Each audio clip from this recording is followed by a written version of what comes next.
I see this arrow pointing way up on this team as far as performance and the number of victories we're going to get out of here with. Yes, indeed. And I think a lot of that falls on the leadership, as you see the L on the chest of some of the players, including Shedeur Sanders, the quarterback. I think he's taken on even a more of a leadership role, as you saw him have the receivers out to Coach Prime's crib. Man, how lucky are those guys to be able to experience that? How great for it the offense is that going to be, and when it translates on the field with that camaraderie with those guys and that chemistry. Talk about Shedeur Sanders' leadership, because I've seen a lot from the cutting of the hair and said he's all business to bringing the guys together. I think that's an area that people are asleep on that don't it doesn't get talked about enough. You see his arm strength, you see his fortitude and how he can take hits and get up and not blame his offensive line, not blame his coordinators or teammates. Goes out there like a stud and just fights and keeps on fighting.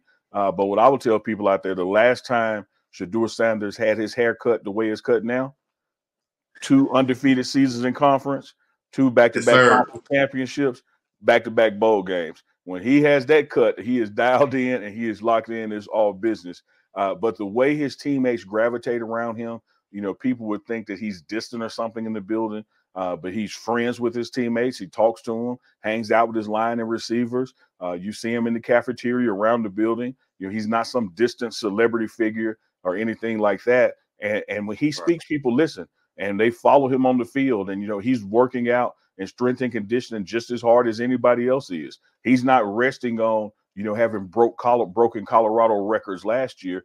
He wants that bowl game victory. He wants that Big 12 national championship and that playoff berth just as bad as anybody else does. And his leadership, his command, his control, how he is on the field, off the field, in the locker room, in the building. And you've all seen him when he comes out that huddle on the field, he's all business.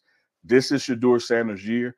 I'm predicting that you're going to have Shedeur Sanders and Travis Hunter both at the Downtown Athletic Club in New York City, sitting shoulder to shoulder like the Colorado mantra is. And one of them is going to walk away with that Heisman Trophy.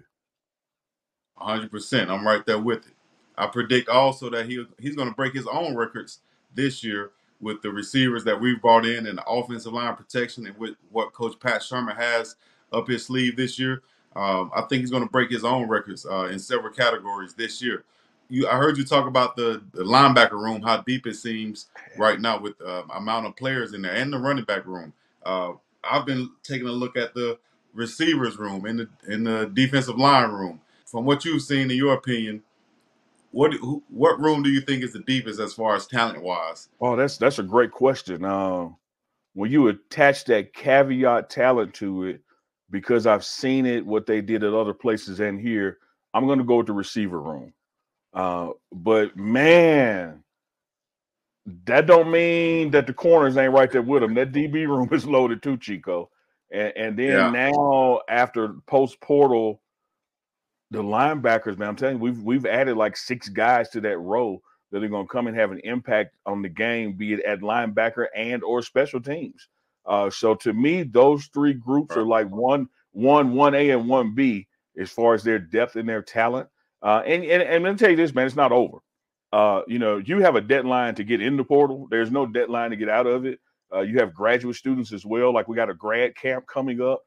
There's going to be some more depth added to this team, between now and you get in the fall camp. So I'm going to go with the receivers, man. With the talent level of those guys that are coming in here, married with the talent that was already here, but those corners are right behind them. That room is just as deep. You also have access to the coaching staff meetings and stuff like that. Mm-hmm. How much has that coaching meeting room has changed? How much has it changed since last year, as far as attitude wise and the amount of NFL experience you have in that room now? What has it been like? I think in a short time, this group has gelled together faster than last year's group did.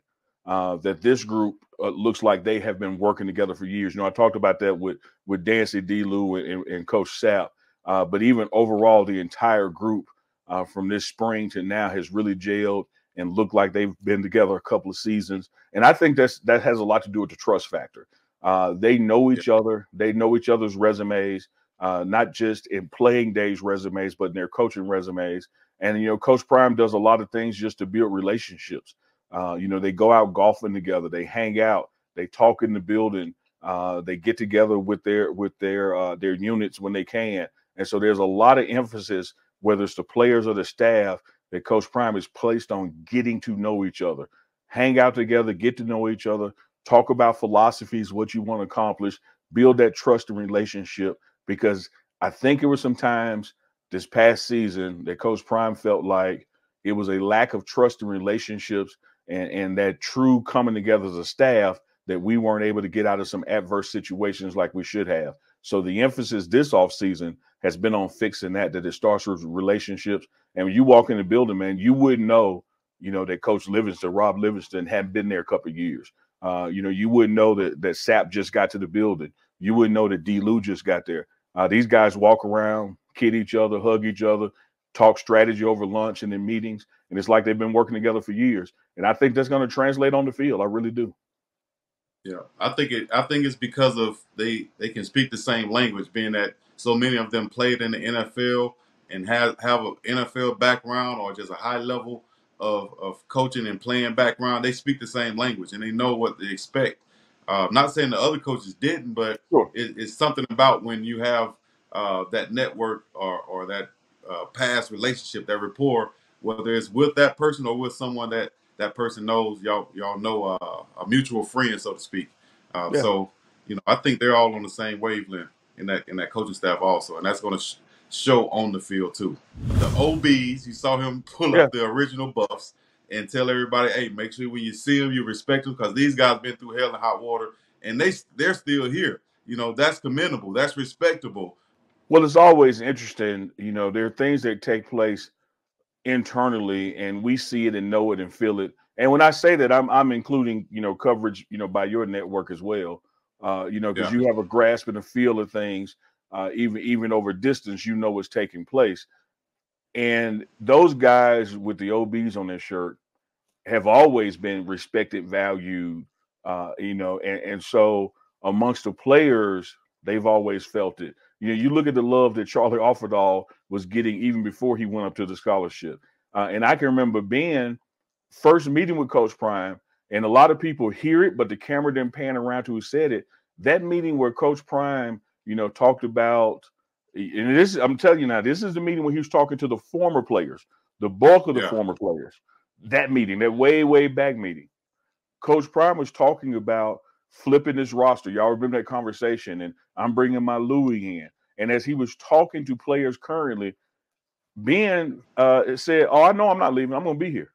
Like Charlie Offerdahl had that attitude. And what I love about it, and what just puzzles me, I'm saying it puzzles me, but I know why they do it. The media will run out and find people who've left here and try to grab those stories, but they don't call up those guys that stayed and been here and fought through it and have made this team under a Coach Prime standard. Like that's where the story is, because it ain't just one or two of them. There's a lot of guys still here that were here before Coach Prime got here, and they are part of this team. They're part of the culture. They're loved on. They're appreciated. They're not just here because we got to keep a couple of them. No, they're here because they're good damn teammates and good at what they do.